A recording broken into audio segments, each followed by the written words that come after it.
Sakaratul Maut, di mana di minggu ini satu-satunya film horor yang kata yang di Indonesia adalah Sakaratul Maut, Mas Udin, silakan. Ya, pertama terima kasih semua teman-teman media sudah hadir hari ini. Ini project saya dibawa oleh Akasya Karim, Khalid Kosogi, dan Bayu Kurnia. Ya.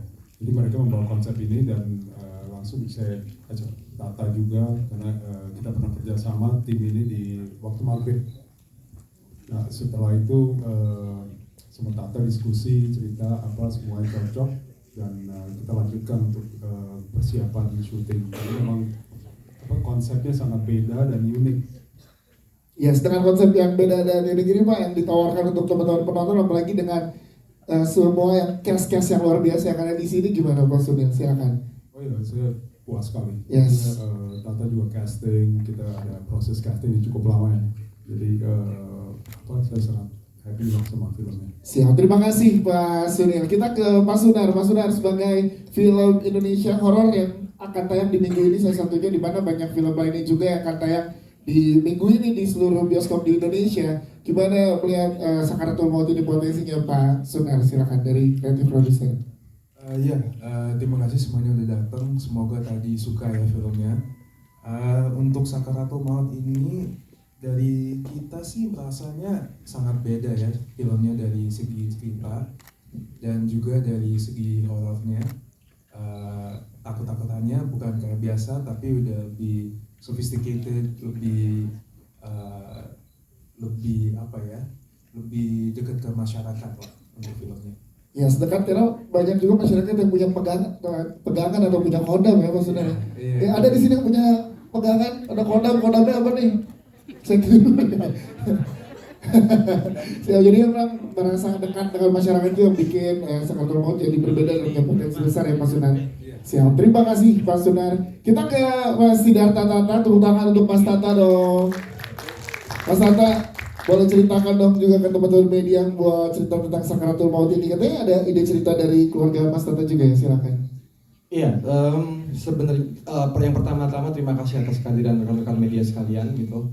Kalau boleh menjelaskan soal konsep gagasannya Sakaratul Maut, memang pada saat kemudian kami bertemu, kami brainstorming, saya, Pak Sunil, Mas Sunar, terus juga sama Akasya Karim, Khalid Kosogi, sama Bayu Kurnia gitu. Dan kita memang pada saat itu pengen memformulasikan cerita apa sih yang memang menarik untuk kita angkat gitu. Nah, dari apa yang kemudian materi yang dibawa itu kemudian karena sebenarnya memang sebelum aku diundang Pak Sunil untuk masuk ke dalam proyek itu tuh sebenarnya memang aku selalu menyimpan banyak materi dari pengalaman-pengalaman atau kisah-kisah yang memang aku punya yang ada di lingkungan terdekatku gitu. Nah, salah satunya memang cerita tentang Mbah Buyut saya yang memang sering banget jadi bahan cerita ketika kami ada kumpul-kumpul keluarga gitu tentang sosok Mbah Buyut itu seperti apa gitu. Dan banyak cerita yang memang pada saat itu saya sering mendengarnya pada saat kecil, terus wah ini dia ya, karena kan memang saya juga selalu senang ketika keluarga berkumpul, yang pertama ngobrolin soal kondisi keluarga, politik, lalu kemudian pasti akan berakhir dengan cerita horor gitu ya, kemudian nyambungnya ke banyak hal. Nah lalu ternyata memang dari gagasan yang dibawa itu sinkron dengan apa yang kemudian saya dengarkan dari kisah-kisah dari keluarga saya gitu. Lalu kemudian saya juga menceritakan ke mereka soal ini konsep yang menarik karena saya cerita tentang bagaimana Mbah Buyut itu punya semacam kemampuan yang pada saat itu bisa sebenarnya tujuannya untuk bala keselamatan lah, karena memang pada saat hidup di masa penjajahan juga tidak mudah, dan apalagi kalau kita bicara soal bangsa kita yang memang leluhur kita kan memang punya ya cerita-cerita di zaman dulu tuh punya kemampuan-kemampuan yang seperti itu gitu. Nah jadi dari situ kemudian kita brainstorming dari gagasan yang dipunya dari teman-teman penulis, dari saya, lalu kita kemudian mulai memformulasikan cerita gitu. Jadi kalau kita bicara roh dari cerita ini memang bersumber dari pengalaman empiris atau dari cerita-cerita yang saya dengar, tapi kemudian kita buat menjadi fiksi yang kemudian diolah sama teman-teman penulis yang akhirnya jadi Sakratul Maut ini gitu. Wow, tepuk tangan dong, proses yang panjang yang sangat luar biasa. Tapi Mas Tata, sebelum kita ke pemain, Mas Tata menariknya adalah sebelum ini bersama dengan Raffi Films kan di waktu maghrib. Nah kali ini kerjasama berikutnya dengan jajaran kesayangan di sini, gimana kesannya Mas Tata? Jadi lebih nyaman karena udah makin tahu formula masing-masing dari Mas Tata, Pak Sunar dan Pak Sunar, atau gimana, silakan. Wah, kerjasama sama Pak Go, Pak Sunil, Mas Sunar itu kerjasama yang sangat menyenangkan banget gitu. Dan ini sebenarnya jadi proyek yang sangat menantang bagi saya karena biasanya saya membuat sesuatu itu tuh sudut pandangnya dari sudut pandang cowok, jadi sangat maskulin banget gitu. Cuman di sini tantangannya adalah semua karakter utamanya itu, bahkan karakter-karakter pendukungnya nyaris didominasi oleh perempuan-perempuan. Yes. Itu yang jadi kayak saya agak sedikit, aduh ini bisa nggak ya gitu. Tapi kan kemudian kami brainstorming dengan menyenangkan, semua saling mengisi, semua saling memberi perspektif gitu, dan akhirnya didukung penuh sama bapak dari Raffi Film yang akhirnya benar-benar kami tuh kayak punya satu frekuensi yang sama untuk membuat karya yang benar-benar didasari dari semangat bersama, yang ini project bukan hanya sekedar project gitu, tapi ini jadi sesuatu yang kayak rasanya kami tuh sedang bekerja tapi sekaligus bermain-main gitu. Yeah. Kami dikasih playground dan kami memainkannya dengan sangat baik sih, dengan pemain-pemain gitu. Siap, berarti siap untuk kerjasama berikutnya Mas Tata dengan Raffi Films. Oh, kalau saya selalu siapa? Siap, terima kasih Mas Tata. Kita akan ke jajaran pemain teman-teman. Yang pertama mungkin kita akan ke Indah Permatasari. Tepuk tangan untuk Indah dong. Penampilan yang sangat luar biasa, koreografi membawa cerita dengan Sakratul Maut ini dengan sangat luar biasa. Bagaimana saat diberikan porsi yang sangat menantang di film ini, Indah Permatasari, silahkan boleh ceritakan. Udah nonton ya? Sudah. Saya belum sih. Terima kasih teman-teman. Ini project sebenarnya luar biasa, menyenangkan banget. Walaupun ini genrenya horor, tapi selama syuting itu aku bahagia banget. Ya, Mas Tata the best sih. Dan sejujurnya ini karakter yang paling berat buat aku. Sebenarnya karena harus berbahasa Jawa. Ya. Itu bukan keahlianku, jadi tidak bisa aku mas. Masih ternyata gitu. Iya, jadi ini berat banget sih. Jangan jadi. Apa? Jangan jadi ya. Gue ada yang jauh Ini beneran. mas tanya jawabnya nanti. Iya nanti ya Mas, sabar ya. Iya, ini karakter yang paling berat. Terus dari keseluruhan ceritanya kan memang di sini Retno tuh kayak berusaha untuk mencari masalahnya kan, mencari jalan keluarnya dari gimana caranya bapak bisa meninggal dengan baik gitu. Itu selama prosesnya sih cukup membuat aku sakit kepala, tapi untungnya pas syuting aman. Aman. Terima kasih Indah Permatasari. Selanjutnya kita juga punya Della Dartian. Ini punya layer karakter yang sangat luar biasa. Oh paling kesian ya, anak pertama suaminya begitu lagi. ada di sini. Tadi lagi main game. Tadi juga sampai sini lagi main game. Della, gimana saat ditawarkan untuk peran ini dan gimana sejauh mana riset untuk karakternya, ngobrol sama Mas Tata? Ya, Silakan. sebelumnya saya ingin menyapa teman-teman media semuanya. Terima kasih sudah menyempatkan untuk hadir dan selamat siang teman-teman. Gimana udah habis nonton? Kesel nggak sama Wati? sabar.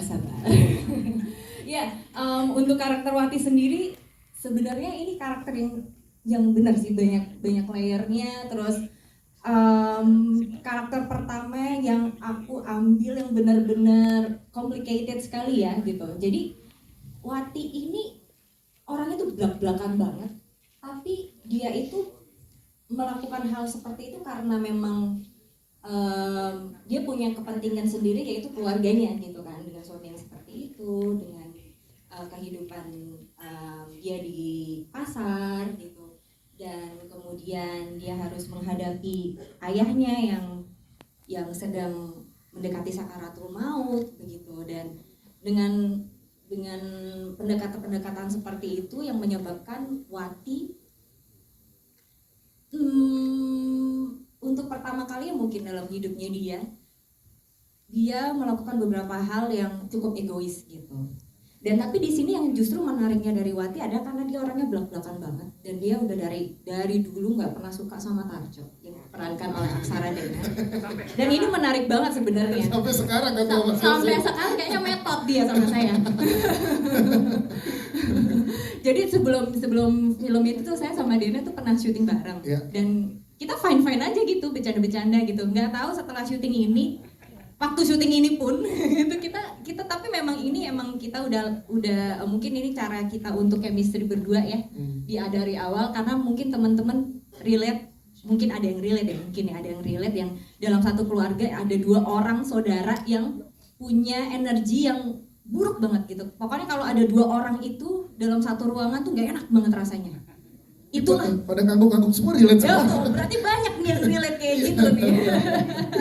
Itu yang pengen kita ciptakan gitu. Jadi begitu ada mereka tuh rasanya nggak enak aja gitu rasanya. Nah makanya gimana cara kita dari awal biar bisa energi itu tuh bisa berasa gitu. Jadi kita waktu syuting pun kita berantem terus. Sampai detik ini pun sama dia tuh masih kayak apa sih kok. Makanya duduknya dijauhin sekarang kan. Iya nih. Dari tadi aja dia udah kayak dari jauhnya udah kayak begitu. Oke, siap. Ada artian tepuk tangan untuk Dela, thank you. Kita ke Mas Dena kalau gitu langsung. Mas Dena nih gimana berarti nge-build chemistry ke Dela dan juga jadi karakter yang abu-abu, ada tim pembelanya juga kayaknya udah curiga dari awal tapi gimana gitu. Ini karakternya luar biasa, silakan. Selamat sore. Teman-teman media, semoga diberkati oleh Pak Ustadz. Terima kasih Pak Sumil, Roti Film, Mas Tata, dan seluruh keberadaan, dan termasuk kodam-kodam kita semua. Terima kasih banyak. Dan kodamnya Wati itu memang perlu sekolah lagi. Karena memang mulutnya Wati itu luar biasa. Luar biasa sekali. Dan nah iya benar. Awas polisi kan. Hati-hati di situ. Dan yang menarik itu memang benar kata Wati itu. Barangkali di tengah-tengah keluarga kita itu memang ada yang demikian. Dan terkadang memang sangat-sangat menyakitkan gitu ya. Aku rasa film Sakaratul Maut ini jadi film yang selain karena dari respon-respon teman-teman yang lain itu kemarin wah nggak nyangka plot twistnya dan lain-lain sebagainya, tapi pasti banyak renungannya di situ karena ini tentang keluarga. Tentang keluarga, bagaimana satu keluarga mau utuh atau tidak, mau mencontoh Wati atau Tarjo, nggak dua-duanya. Nggak dua-duanya. Retno aja. Oke. Paling berat apa tantangannya Mas Dena? Apakah yang lari, karena adegan larinya juga sangat capek, terus apakah adegan yang ngumpet dari kejaran? Oh ya, ngumpet dari kejaran dan sekaligus lari gitu ya? Yes, itu. Lari di ladang jagung, terus menyelam. Saya mengira Mas Tata tidak akan sampai 30 menit baru cut gitu ya di dalam air gitu. Ternyata tidak. Iya. Karena kalau 30 menit saya harusnya dapat citra. Kalau 30 menit enggak. 29 hampir. Atau Itu, adegan di Tonjokowati. itu nggak apa-apa sih. Aku adegan sama kamu tuh aku nggak anggap apa-apa sih. Kamu lupa berapa kali kita take adegan itu? Aku satu kali, kamu banyak ya. Wah, perseteruannya terjadi, tepuk tangan dong untuk Aksara Dena dan Dela Nerdian Mas. Ntar ributnya kita lanjutkan lagi, tapi kita ke Mbak Mariam Saya Suprabani. masih boleh ribut kan habis ini? Boleh, di sini boleh. Nanti malam masih panjang kita kalau pendek. Mbak Mariam Suprabani menjadi peran istri kedua yang banyak menahan emosi tapi terdeliver dengan sangat luar biasa mempertahankan utuhnya keluarga. Gimana saat ditawarkan peran ini dari film Sakaratul Maut? Mbak Mariam, silakan. Saya suka sekali karena sangat jauh dari kehidupan saya. Ya. Terutama kemudian harus jadi tua. Itu sih, iya. Iya, jadi ibunya Mas Punya Dena. anak seperti ini ya Allah. Berarti tantangan terberatnya adalah gimana Mbak Mariam untuk peran ini? Kayaknya kalau di sini yang terberat buat saya adalah menjadi tua dan punya anak seusia Dena. Dan harus menghadapi, tolong ya, Dela Dartian luar biasa loh. Saya takut ngeliat dia waktu syuting. itu sih jadi tua kalau buat saya. Yes. Utamanya jadi tua. Tapi prosesnya segala macam menyenangkan ya bersama dengan tim dan Mas Tata Sangat sebenarnya. menyenangkan. Sangat. Iya, sah semua soalnya tiga-tiganya Kawiryo. Oke, siap. Terima kasih Bapak Mario. Kita ke Claresta, Taufan. Claresta ada di sebelah kanan kita. Claresta ini menantang banget, ada adegan actionnya juga untuk seorang Claresta. Peran banyak emosi juga. Gimana Claresta mendalami karakter ini? Seperti apa? Sejauh apa ngobrol sama Mas Tata? Silakan.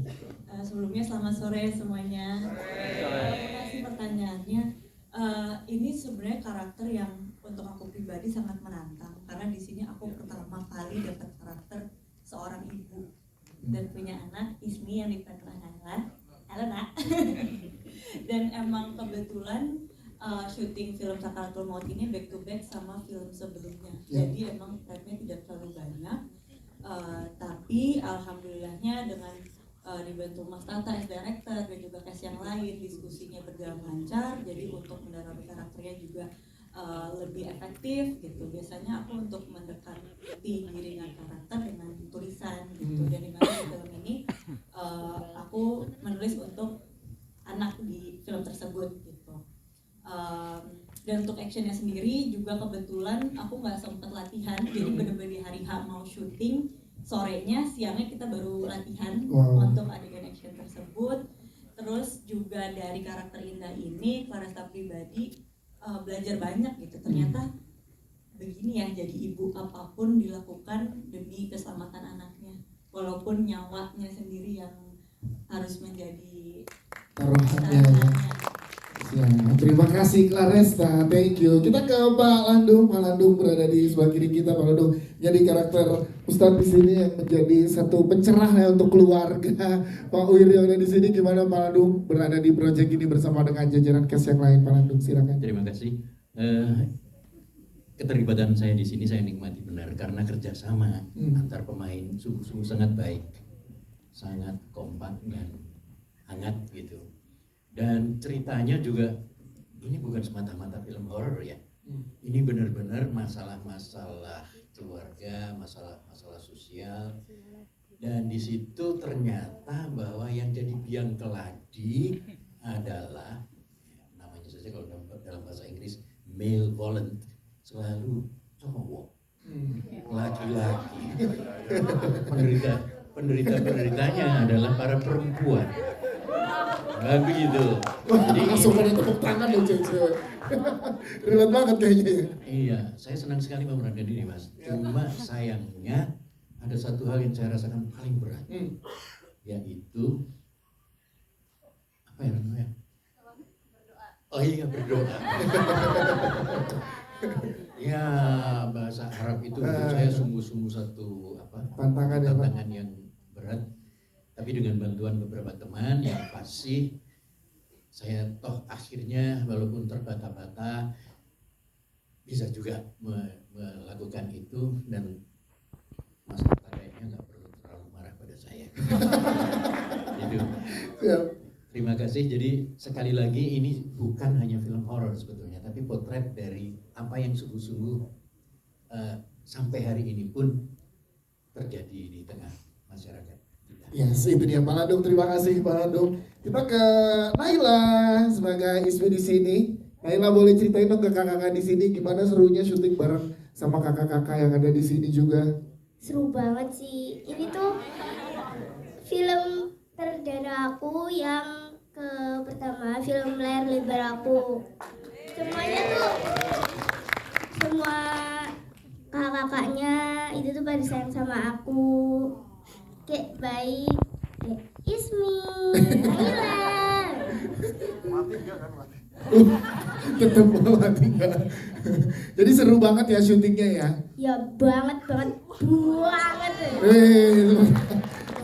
Ngobrol sama Om Tata gimana untuk karakter kamu Naila, untuk karakter Ismi? Disuruh gimana sama Om Tata? Ya misalnya, Naila kamu nanti nangis ya. Oke mas. Ya mas Tata kadang-kadang galak, kadang-kadang baik.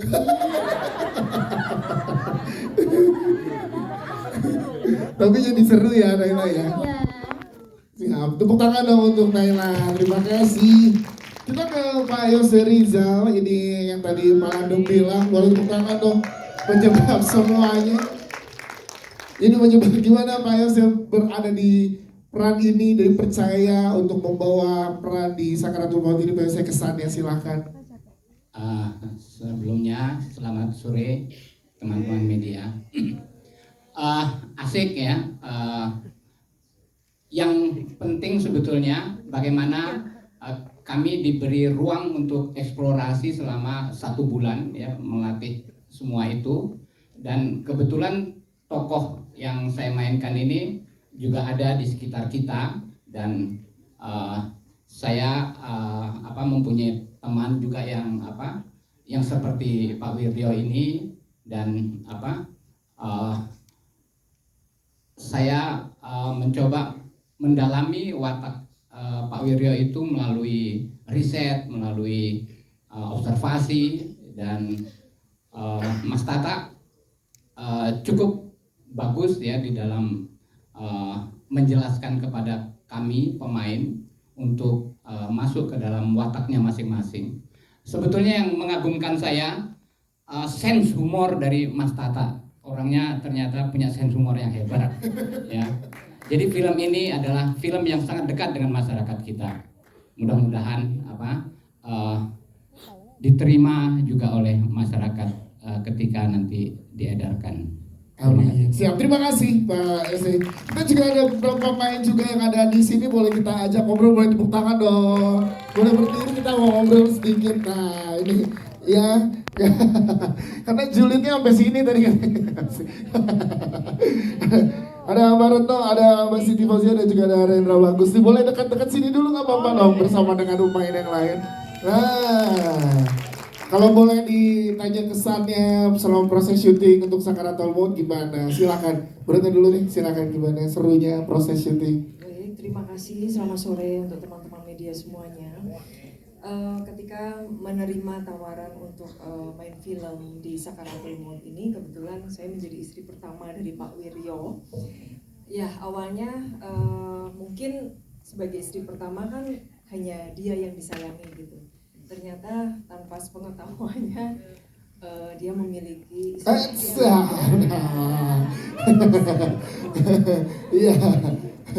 kerjaannya marah terus gitu. Kemudian juga tanpa sepengetahuannya lagi ternyata ada hal banyak terjadi ya Bu ya. Iya. Jadi seru banget ya Mbak Retno ya. Siap, terima kasih. Kalau Mbak Siti Fauzia gimana, boleh jelaskan Mbak Siti? Proses syutingnya sangat menyenangkan. Yang pertama kayak nggak jadi orang lain ya kalau kayak bawaan Noro gitu. Tapi ini bukan dalam rangka mau jualan, tapi bahwa ini nggak cuma sekedar horor. Yes. Percayalah bahwa memang ceritanya juga bagus. Itu kenapa saya mau nerima ya Mas Tata. Siap, terima kasih. Kalau Mas Rendra gimana Mas? Sudah tamat gamenya? Iya, terima kasih teman-teman media. Ini biasanya saya main film-film biopik, dan ini tantangan yang cukup buat saya cukup menantang karena tidak banyak dialog, dia silent act gitu. Terus fokusnya kebagi gitu. Jadi selama syuting juga selama ini sama Mas Tata menyenangkan sekali, apalagi dengan tim yang baru, dengan pemain-pemain yang juga menyenangkan. Terima kasih. Siap, terima kasih. Yang persilakan untuk menempati tempat yang sudah di juga Claresta dulu, silakan. Halo Mbak Astrid ya? Ya. Terima kasih pertanyaannya. Jawabannya saya dong yang harusnya jawab. Iya, emang kebetulan pas adegan terakhir itu sendiri aja. Aku ngelakuin sendiri. Dia sendirian sama sendiri, aku nggak ada double body. Wow. Tapi yang pasti itu safety. Mas Tata udah selalu make sure kayak iya dong, safety first. Dan Mas Tata selalu make sure itu aman, dan kebetulan pas tag itu pintunya juga udah diganti, jadi nggak beneran pintu yang keras gitu. Itu sih aman Mbak. Aman. Masih sehat sih. Nggak ada benjol sih, nggak ada, aman banget. Terima kasih. Kalau Claresta gimana tadi persiapan untuk actionnya seperti apa tadi? Mbak Astrid, terima kasih untuk pertanyaannya. Ini tadi Mas Indah bilang sendiri emang benar sendiri kita kepisah ya? Emang sendiri ya? Maksudnya pas lagi scene pintu itu kita nggak bersamaan take-nya. Males juga sih kalau berdua Iya. Maksudnya kan nggak tahu kejadiannya akan pintunya tuh seberapa ininya pecahnya.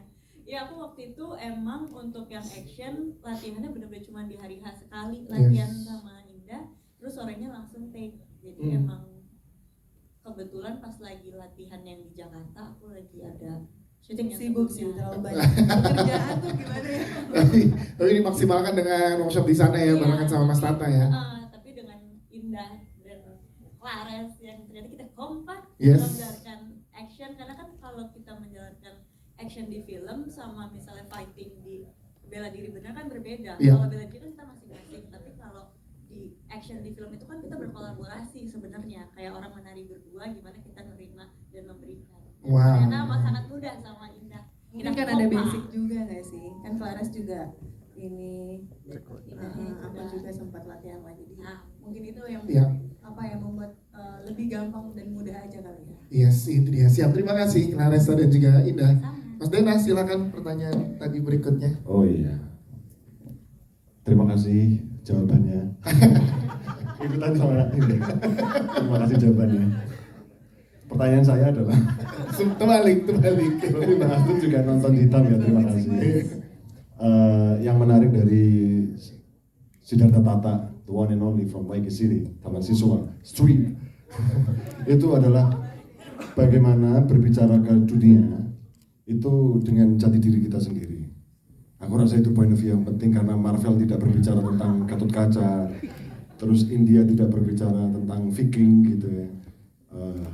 Mas Tata tidak berbicara tentang Spider-Man, tapi Mas Tata berbicara tentang dirinya sendiri dan kita diajak berbicara dengan diri kita sendiri. Aku rasa itu point of view yang luar biasa.